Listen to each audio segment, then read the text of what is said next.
So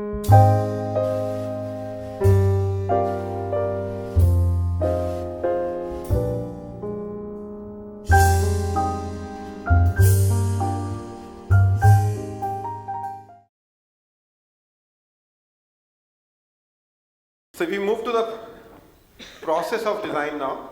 Now we define what is design, what goes inside the design, how design happens. Now it's the actual process of design. This process of design, you might have read some videos on it. It's a multiple theories are there on design. Different schools of thinking have a multiple design thinking processes. What we are putting it and connecting it, we call it 6 process design step.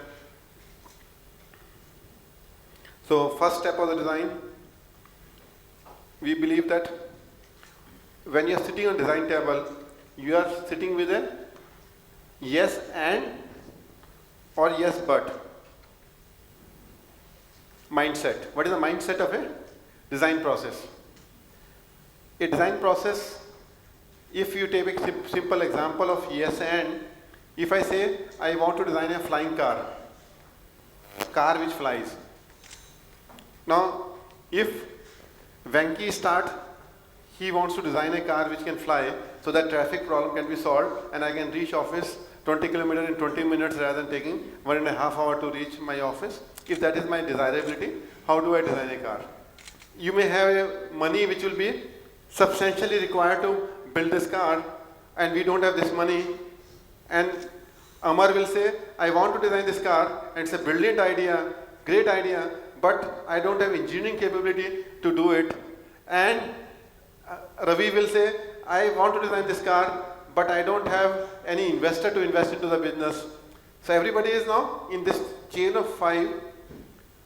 As soon as but happens, you stop thinking your idea start not making progress. Idea remain at that point of time. If you inverse the dialogue, say Venki says I want to design a car which can fly to reduce the traffic.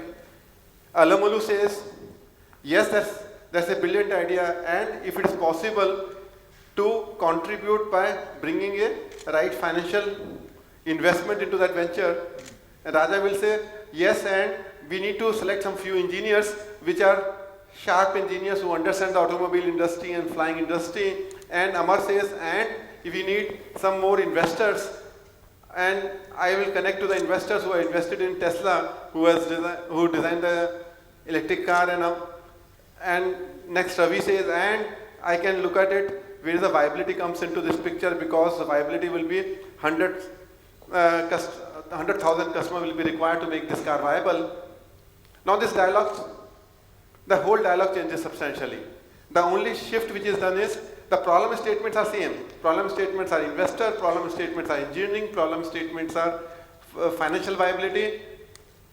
But since and is coming, our mind is going in solving those problems by saying, oh, I can connect with Tesla investor, I can connect with engineers who has designed the automobile, I can connect with this person, not going to constraint, saying, oh, I don't have a good engineers. Obviously you don't have a good engineers here, you are not a car designing company. But once you think about a dream, you may not have all the resources with you, but where the resources to be procured is more important for looking at it. So as and dialogue versus but dialogue, but is a stopping the thinking process of previous person. And is the process of building on the thought process of previous thought processes. So one of the important point in the design thinking process when you do a workshop, you have to prevent the word non-negotiable words, not talking word. Nobody will talk about but. Even if you have problem statement, you rephrase the problem statement in a and rather than a but. Observe what is happening in the user words. When you are designing it, we need to look at it what is happening in currently, what innovations have happened already, what already happened in the current place. So that is observation. And when you do observation from 3 hats you need to wear individually. You observe as a cartographer. What is a cartography? Anybody? Cartographer. Who are cartographers? Map design. Man who draws a map. So no more cartographers are required because all the maps are already there. But cartographer was one of the greatest profession in 18th century when the map drawing was the biggest profession in the world. So cartographer used to visualize the whole space and draw it in whole earth to be put on a one sheet of paper was the role of a cartographer. So when you look at the problem as a cartographer, you go into nook and corner of the world and see where all various points of connections are available. So by wearing a hat of a cartographer, you are able to visualize a space. If you are designing a trading, you are designing a social impact program, you are designing a product, you are designing a service delivery, you are designing a program management. In each of the spaces you look at it, what is the best practices there? What is the landscape? Who exists in the landscape? That is the first cartography role. Second role you need to get into is a detective role. There is a different mindset. Cartographer mindset is linked to perspective mindset.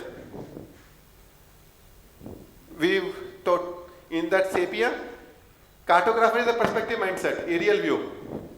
Detective is expertise mindset. Detective mindset is so minutest, it represents expertise at 500 meters deep. The people you can't observe, when you see the detective movie, the things which you can't observe, detective observe. Once some pattern he observed of the culprit. His observation is not what normal observations are. His observation goes into different place into the entire things. And that's the role of a detective. So once you are getting a perspective role, and second you are getting a detective role. And then third role, which is to be there, is to articulate that problem in an appropriate manner and asking the right question. What is that role is? Reporter role. The role of a reporter is presenting the data into a readable story.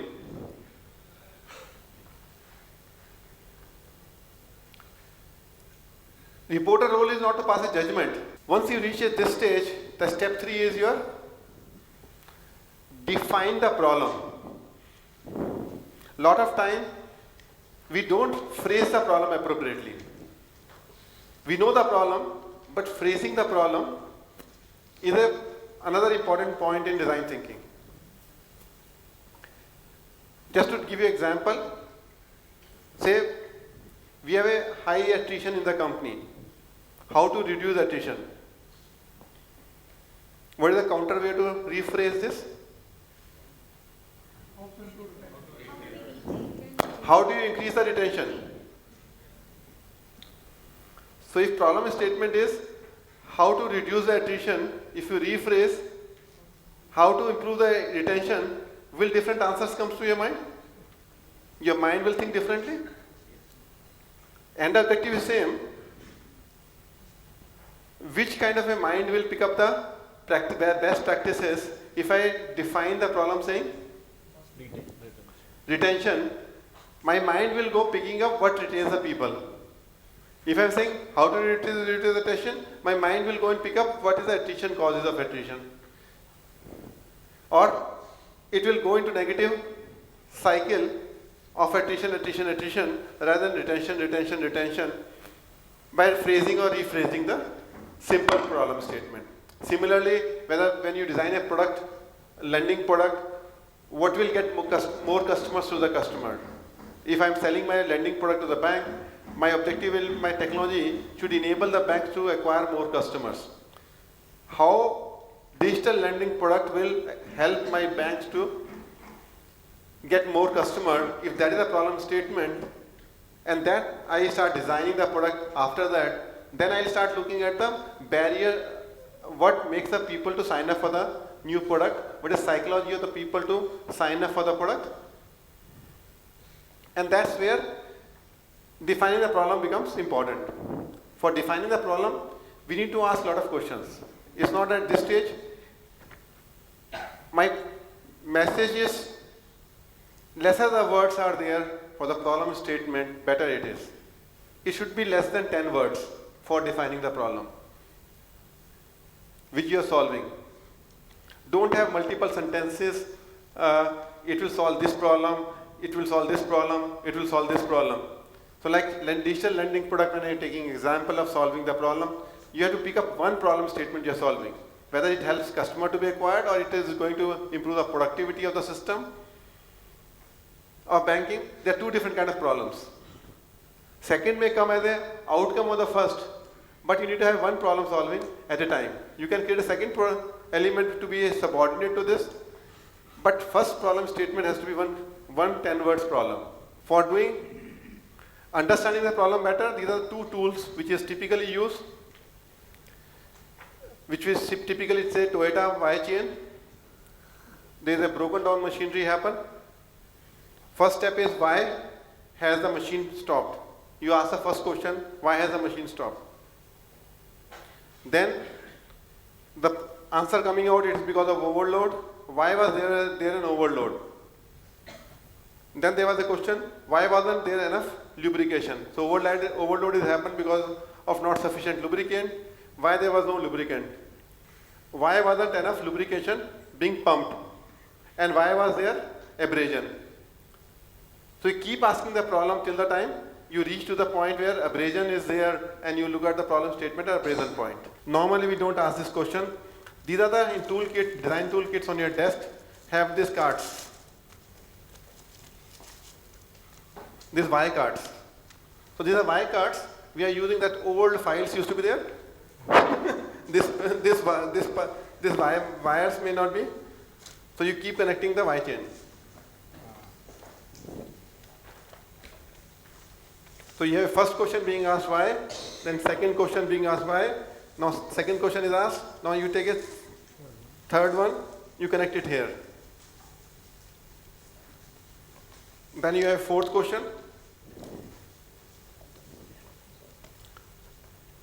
So when the defect analysis we do on design problem, that why the defect is there, when you're saying we are objective to dhoondte reh jaoge, objective is there, if my then I need to have whys of where is the defect originate from.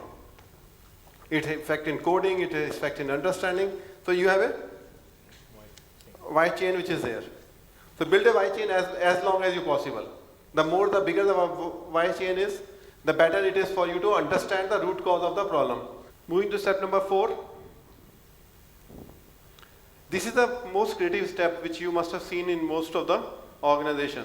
This is where design thinking is there. They show design thinking space. This is where your expertise and perspective, you trying to connect the dots. So you start connecting the ideas. You start connecting the pattern card, anti-pattern cards, and you start trying to connect pattern card, anti-pattern card. As many ideas are there, you encourage as many ideas which comes into the group. So everybody is asked, give me 3 ideas to solve this problem of zero defect. If I have to produce this zero defect, give me 3 ideas. So 10 people are sitting, all the 10 people, all the engineers are given a same card saying, put 3 ideas, what can solve the problem of zero defect? Give me 3 ideas. So you ask simple 2 questions. What 3 ideas will resolve zero defect? And what are 3 patterns which will not happen, which will create a defect? So 3 ideas which will prevent, 3 ideas which may create a pattern. So pattern and anti-pattern. So you create as many pattern cards, as many anti-pattern cards. So I put a pattern card on the one side of the board and anti-pattern card on the other side of the board, and they start connecting.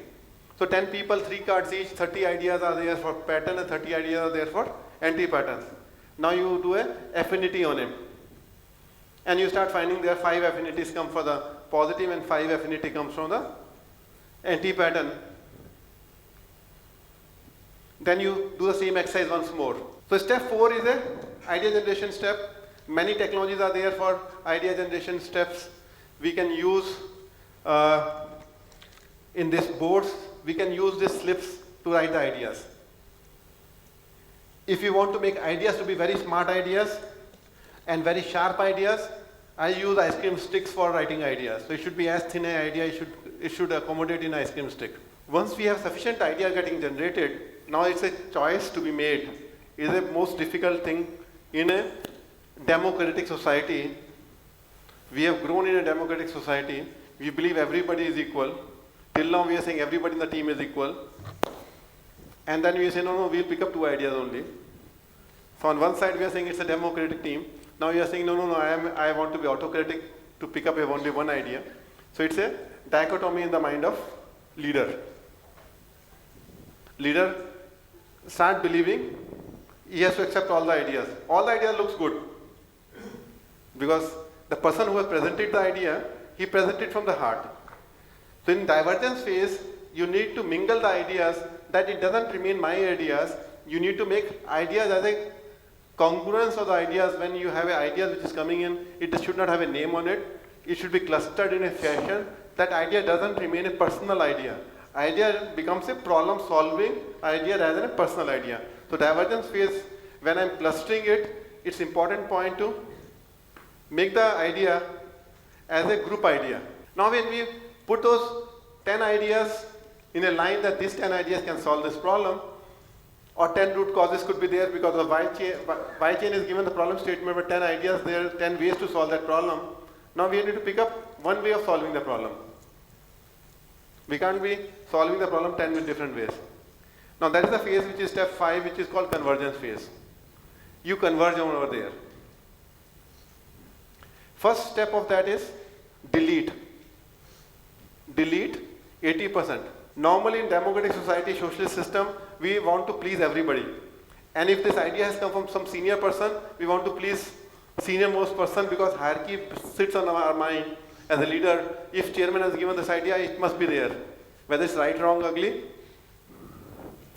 but it must be there. We go by our hierarchy method.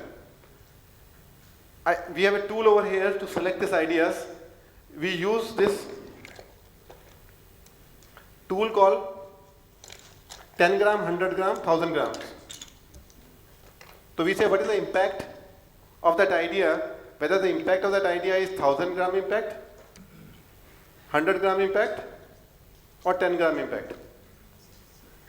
The difference between it's not idea impact on a scale of 1 to 10, because when you put 1 to 10 exercise, then tentatively most ideas are 7. In democratic system, your 80% idea will be 7. Neither 10 nor 4 when you start ranking them. And then among 7 to choose any idea will not be effective. So you need to give a bandwidth, substantial difference of bandwidth, 10 times impact. Not 1:10, 10 times. So when you say 10 gram, 100 gram, 1000 gram, then you need to think very differently to select an idea calling 100 gram or 1000 gram. Chances are many ideas will be still into 100 gram bracket because that's a median. Because democratic society thinks medians. We don't want to take outliers. Any training program, 7.5 is the score. Nobody want to take panga with anybody. No training department panga. Nobody rate them 2, nobody rate them 10. Most of the people rate them 7, 8, so that professor is happy, training department is happy. So that's typically the human behavior. But I find the environment makes a huge difference. The culture makes a huge difference. Platform makes a huge difference. No agenda meetings makes a huge difference. Because that is a place where no ideas are coming in. No agenda. But making a choices is important decision. Most of the time CEOs or the project leaders or the program decision, they don't take a concrete one decision. They don't delete 9 ideas. They work on 5 ideas together. They have to work on 1 idea to create an impact. That's the convergence phase. Convergence phase is make choices, delete 80%. I'm saying delete 99%. It's only just 1% of 1000 gram which will make an impact to the change. Not 5 ideas to work on. And that decision making, what are the process you want to adopt, that's important. But that idea could be a combination of the 3 solutions coming in. The final idea cannot be 3 parallel ideas, but based on 3 ideas, you can create a 4th idea which is a combination of 3 ideas. I'm not saying that you take ideas at that stage as a independent ideas. You say what is the connecting the dots. By connecting the dots, you created a 1 common idea. By 4 ideas can be combined into 1 and it becomes a 1 idea. So first is make choices, then what works. In this, you can do a 3 elements over here.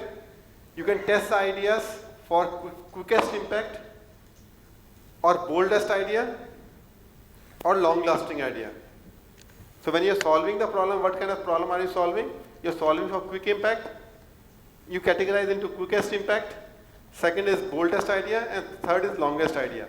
So no idea is a bad idea, but if you say, today I'm solving a quick problem, then park all long-lasting ideas so that you can take it up later on, because that exercise should not go waste. There could be great bold ideas which may require an investment of 10 crore to execute that idea, or it requires investment of 2 crores for that idea. Park it in a boldest category. Don't say it is not possible because we don't have budget for this, this project is already overrunning the money and we can't ask for the more money because we are almost killed all the money which is required for us.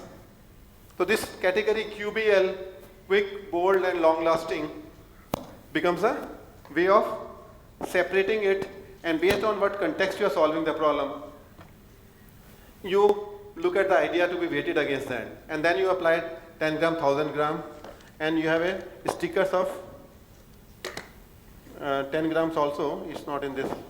So there is a stickers of 10 grams. You can have a stickers of 10 gram, 100 grams, so that when somebody is putting ideas on the wall, they can put a stickers you can paste on it. The final issue is impacting the community to which idea has come from, or for whom the idea has come from. In this stage, communication, we undermine the importance of communication. We believe idea will have its own leg to walk. Ideas don't have a leg to walk. They don't run. We need to give a fuel of making the idea run. And that is called communication. Communication is an energy engine which makes the idea to run. So when I was giving example of Ramayana, that storyboarding is making the idea to run. So converting the do's and don'ts by some philosopher of that time and translating into storyboard and presenting like a poem, and in such a manner that it has a musical tone so that it gets encrypted also, so that it doesn't get destroyed during the process journey. I think that's where the communication plays a role. When you make a corporate presentation, when you make a sales presentation, when you make a program presentation, you need to have something which is in it for the person who is receiving it, where he feels that as a present for him, which he has not thought of it before. That is a gift for him. When he feels a gift for him, he believes that it's time worth spending with you. When he starts believing that it's time worth spending for you, he will come next time to you. He will start loving you as a vendor because he feels that he is gaining some value out of you. Each time when you're making a presentation, he will wait for the next presentation from you. There are beautiful projects which is being executed by a lot of NGOs, but nobody spent time in presentation. Beautiful work has been done in India. When we say India doesn't have a creativity, I say you can't find a better country than that, because a country with a constraint has the highest amount of creativity can happen. But we say we are humble. We say somebody else will listen to him, our story. Why should I blow my trumpet?